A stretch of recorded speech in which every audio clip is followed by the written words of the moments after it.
All right, well, the first trade recap that I posted didn't have any audio, and the live recording didn't have any audio, so my mistake on that. Yeah, OBS just didn't have it clicked on because, again, I was messing with it over the weekend, and I guess, I don't know. But I just wanted to make another trade recap. I'm going to make this an in-depth trade recap just to give you guys an idea of what I do in the Discord. Again, I still got to film that, so I'm going to put it all into one right now. We'll get in-depth with this trade recap. And, yeah, I apologize for having the other one muted. It is what it is. I'm going to keep it up if you want to go back. Because, again, in that video, I was literally filming the first part of the trade recap. And I was going to be done for the day after taking this loss right here. But we ended up taking this trade right here. And we ended up getting a little bit of money back. I wanted to let one runner run, and I'm going to explain to you guys. I really think I got a little bit emotional today. It happens to all of us, but again, I'm still growing as a trader. I'm just going to be honest with you guys, and again, I'm on my own little slow journey.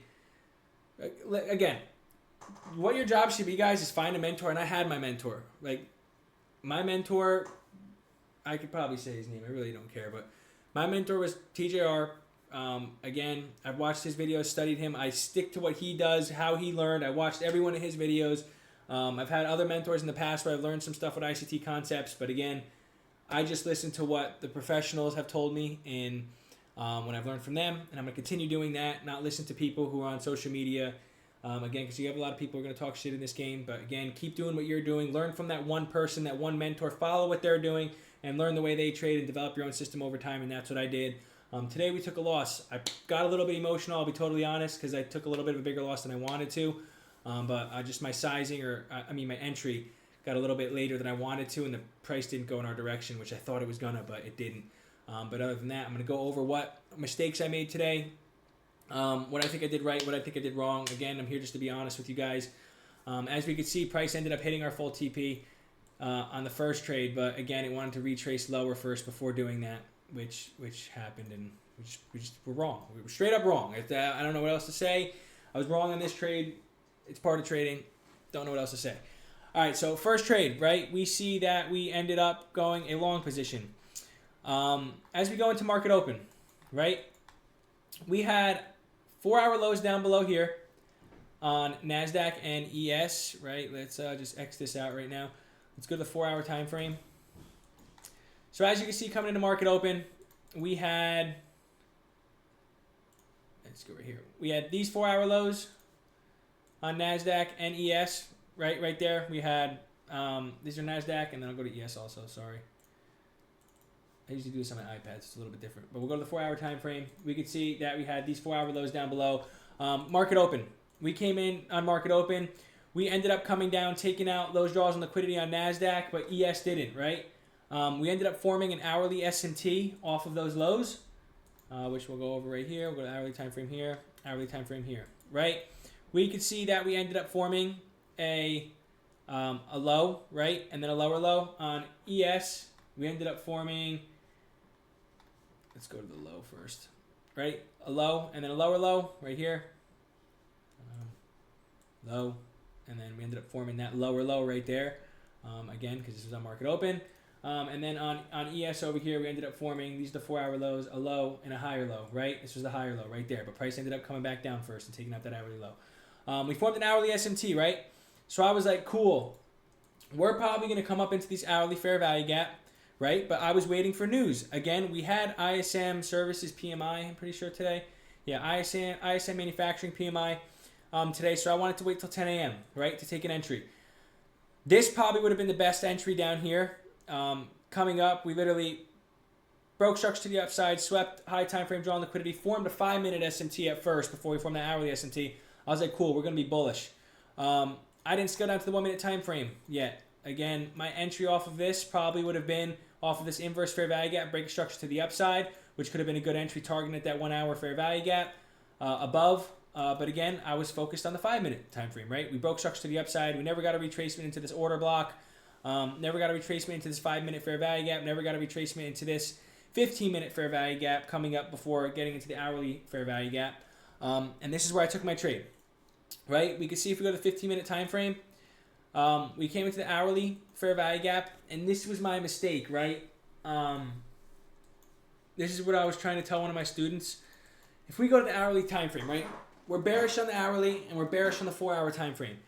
Today, literally coming into market open, I wanted to see us come into this hourly fair value gap and react off of it. I said it in the live. The people in the Discord saw it. I said I either want to sweep out these lows, target this fair value gap, or if price comes into this fair value gap or this fair value gap, I want to target sell position, right? What happened? What I should have done is look. If we go to the hourly time frame, we mark out the fib from these hourly highs to these hourly lows.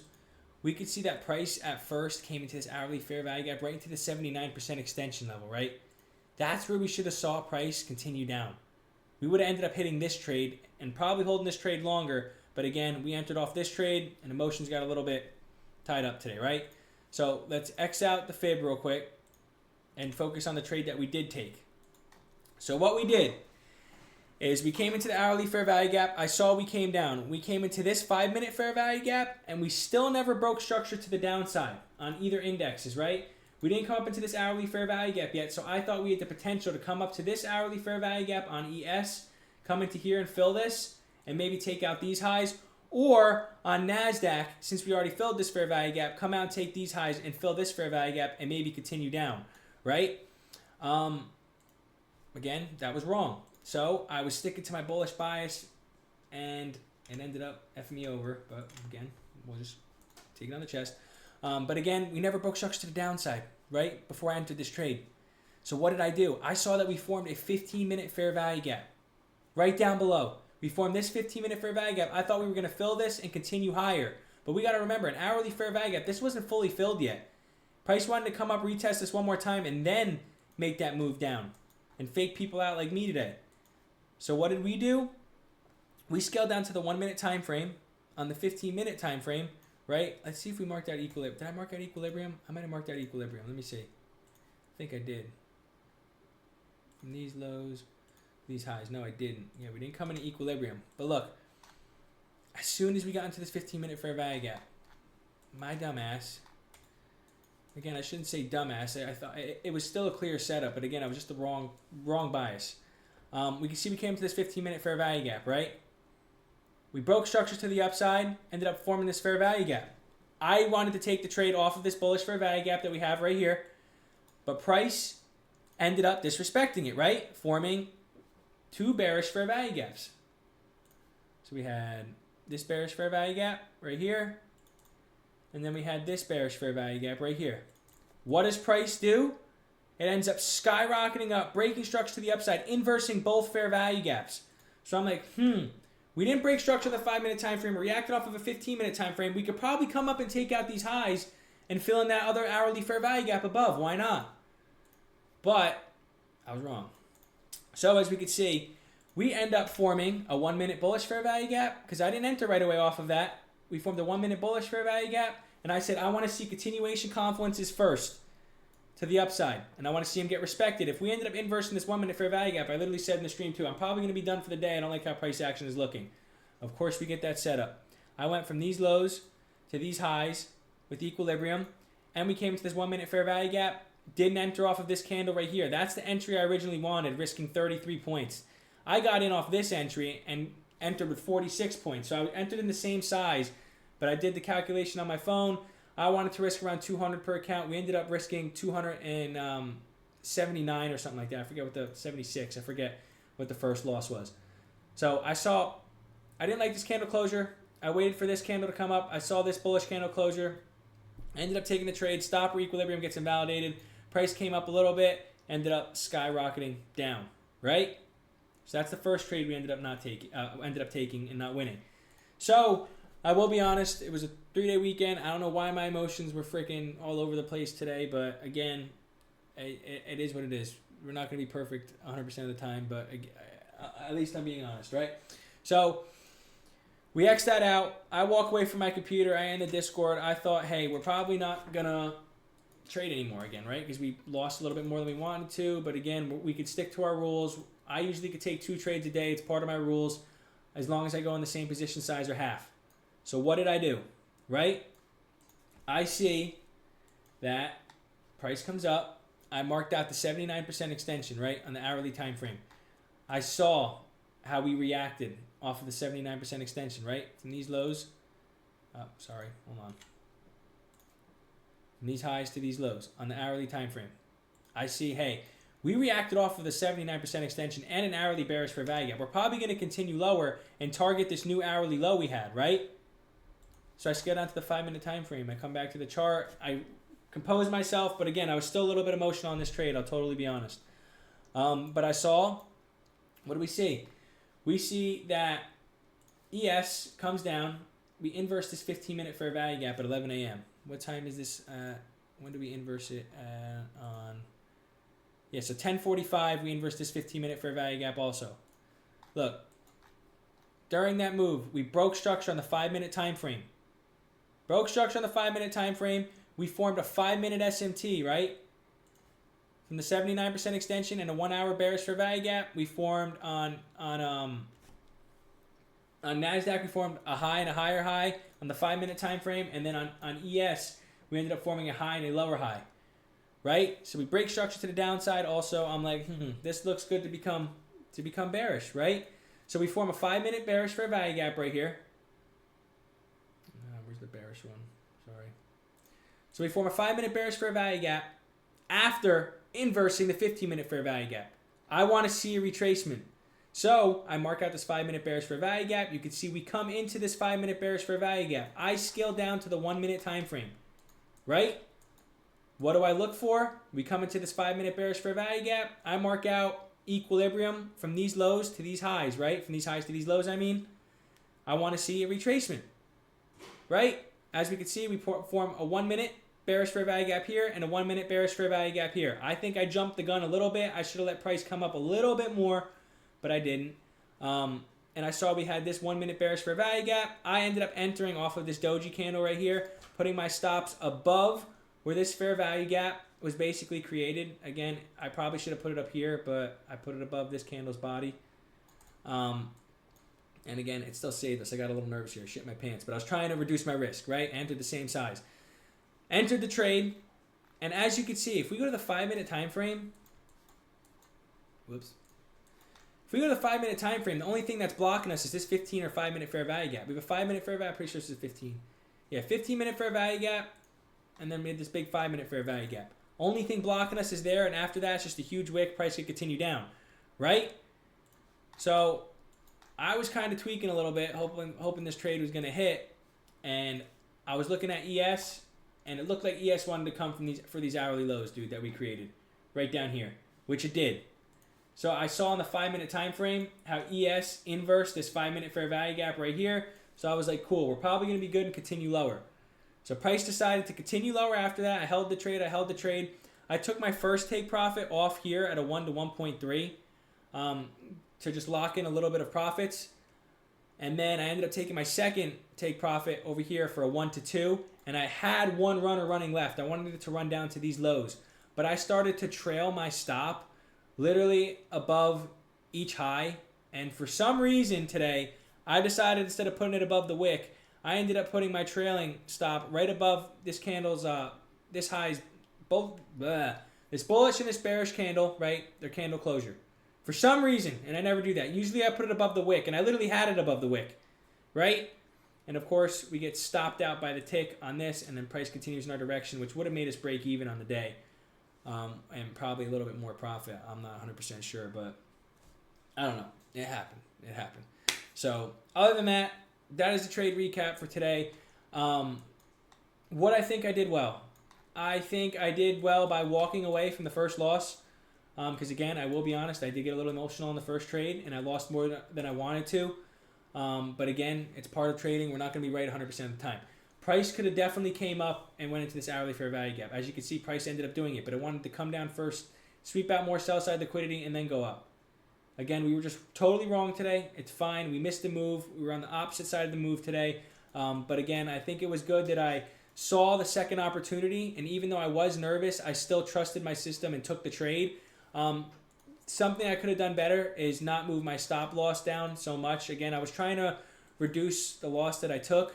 I think I should have just put my price to break even or just above the wick where we had it at first, which was, again, right here instead of the body. And of course we literally get stop rated and then freaking price continues in the direction. So again, some stuff to fix. You think because you have a good month, you think you're on top of the world because we had a good month last month. But again, it's the same shit every day, guys. We got to show up and do the same thing every single day. Follow your own system. You know what data that you've developed over time. Again, when you follow one mentor and stick to what they say, stick to the system they show you to give you an edge in the market, you follow that system. And that's where you don't go all over social media and try and figure out every single strategy to hit every single trade every single day, because so many people want to do that and so many people want to rush the process. I have 10 PA accounts right now. Do you understand how far we can get if we get past that buffer? I've done that before, and I've blown the accounts trying to rush the process. I'm not doing that again. I've done that many times. The goal here is not to just get one payout or two payouts, right? Let's say we full port accounts, we pass an eval, we get to the funded account, we full port it again, we get past the 5 days, right? And then we take a payout, we blow the account or something like that, right? That's not our goal. We're not trying to get a $2,000, $3,000 payout or copy trade 10 accounts, get one $40,000 payout. No, that's not what we're trying to do. We're trying to slowly build past that buffer and then start to size up when we have the room. If you think if I'm risking $200 per trade right now with a $2,500 trailing drawdown, let's treat that like a $2,500 live account, that's risking 8% on one trade. Then if you lose that trade, you're risking more because you'll have $2,300 and then you're still risking $200. So the percentage of what you're risking on that trade is even more. That's why they have a trailing drawdown with these prop firms, to make it difficult for you to grow. These people rush this process. So again, take your time, build your accounts. There is no rush to getting payouts. There's no rush to proving anything to anybody. Keep doing what you're doing. Follow the system that works best for you. You develop that over time. We saw it last month and we saw it the month before in my profits. We've been on these accounts for about a month and a half. Yeah, we've been in drawdown a couple times. But dude, imagine 6 months of doing this. Last week we made $1,000 per account. If I do that 6 months in a row, we have $6,000 of room of drawdown. Then we start sizing up. If you sacrifice 6 months, and then you start building. But no, people want to rush the process, try and prove something to people, and just hate on social media and all that shit. So, again, this is the trade recap. I think what I should have done better today is, since we were in hourly fair value gap and the 79% extension, I should have probably assumed price was probably going to continue lower. The trade I should have taken if I wanted to go long should have been around here on the first breakout after liquidity sweep. After taking a trade up here, we are so extended. I should have waited for at least a 50% level retrace or something like that, you know? And stayed patient. But again, I wanted to take a long position and target the second fair value gap and all these draws and liquidity above, which ended up getting hit. But again, we were just totally wrong today, which is okay. But again, I'm proud of myself that I saw this second trade, and I think we managed it correctly. I think I could have done a little bit better, but those little mistakes cost me from getting a little bit more money back. But again, I think I managed the trade correctly. It sucks we got stopped out by the tick here. We would have made a good amount more and probably broke even on the day, made a little bit more profit. But again, we still minimized the loss, guys. We still minimized the loss, and that's what we're supposed to be doing, and taking our time. There's no rush. There's no rush. I'm in no rush. Just do what you keep doing every single day. You know what you're capable of. Trust yourself. Believe in yourself. And when people hate on you, literally just prove them wrong with your success and keep moving forward. And again, the success will shut them up in the long run. Because again, we're in this for the long run. This isn't no side gig. This isn't a joke. Like, people fucking don't understand. Like, I put my fucking life into this thing. Again, I'm sorry I'm swearing. Into trading. I dedicate everything to it. I think about it 24/7. It's something that I'm going to be good at one day, and I promise that. We're going to prove that here on YouTube as we grow over time. But again, at the point I'm at right now, I'm not here to prove anything to anyone else. This is turning into a little psychology video. You got to do this for yourself at the end of the day. Don't listen to people. Try and get better every single day. And guys, you get to a point in your trading where you have to learn how to believe in yourself and trust your system and learn what system works best for you, because we all don't trade the same. But again, we want to be consistently profitable. I want to be taking $50,000 payouts every single month on the same accounts. It's not get a $3,000 payout and then try and pass an evaluation, full porting it, and try and get one more payout real quick. Getting a $3,000 payout and then 2 months go by, 3 months go by, then you get another one. No. It's sacrifice some time for a little bit to build accounts and follow the slow process that you know that can work, and get yourself into the position where you can take out $30,000 a month, $30,000 a month, You know what I'm saying? Like $2,000 per account, because you can, even if you have a losing month. Like, because you can. You have the drawdown to build those accounts. Even taking $500 per account off 20 accounts. That's plenty of money. Like, again, and then you start building more over time, and you get these accounts like they're a live account. Imagine you got $50,000 PA account to $100,000, and you had $50,000 of drawdown room. I'm telling you, that prop firm's going to be probably pissed. But, again, you'll start taking money out, dude. And then when it's time, you take that big chunk. And again, you can still transfer to live and do both. But, again, we want to keep making money over a consistent amount of time, not rush the process, and be like all these other people who get stuck with the 95%. All right? So, again, hopefully you guys enjoy this trade recap. We learn from our losses. We get better from our losses. Even though I was a little emotional for like an hour, we're getting better every single day, but I'm putting my honest journey on here for you guys so you guys can learn. But again, we just want to keep getting better every single day. We have a whole week ahead of us. We ended up taking a $165 loss per account. We were at $279 or something like that at first. But we minimized that loss, right? One win. If we can hit a freaking 1 to 2 or 1 to 3 with 4 micro E-minis, when I usually enter 3 or 4, even with 3 micro E-minis, that'll be like 400 to 500 per account. Like, it blows that loss out of the water. All right? Cool. Hopefully you guys learned a little bit from this. Sorry about the audio on the other one. I'm going to keep both up just for proof, because, again, we have those people out there who are just little rats and want to just freaking piss people off when it's annoying. So, again, appreciate it, guys. Hopefully you learn a little bit. Like and subscribe. And, yeah, have a good one.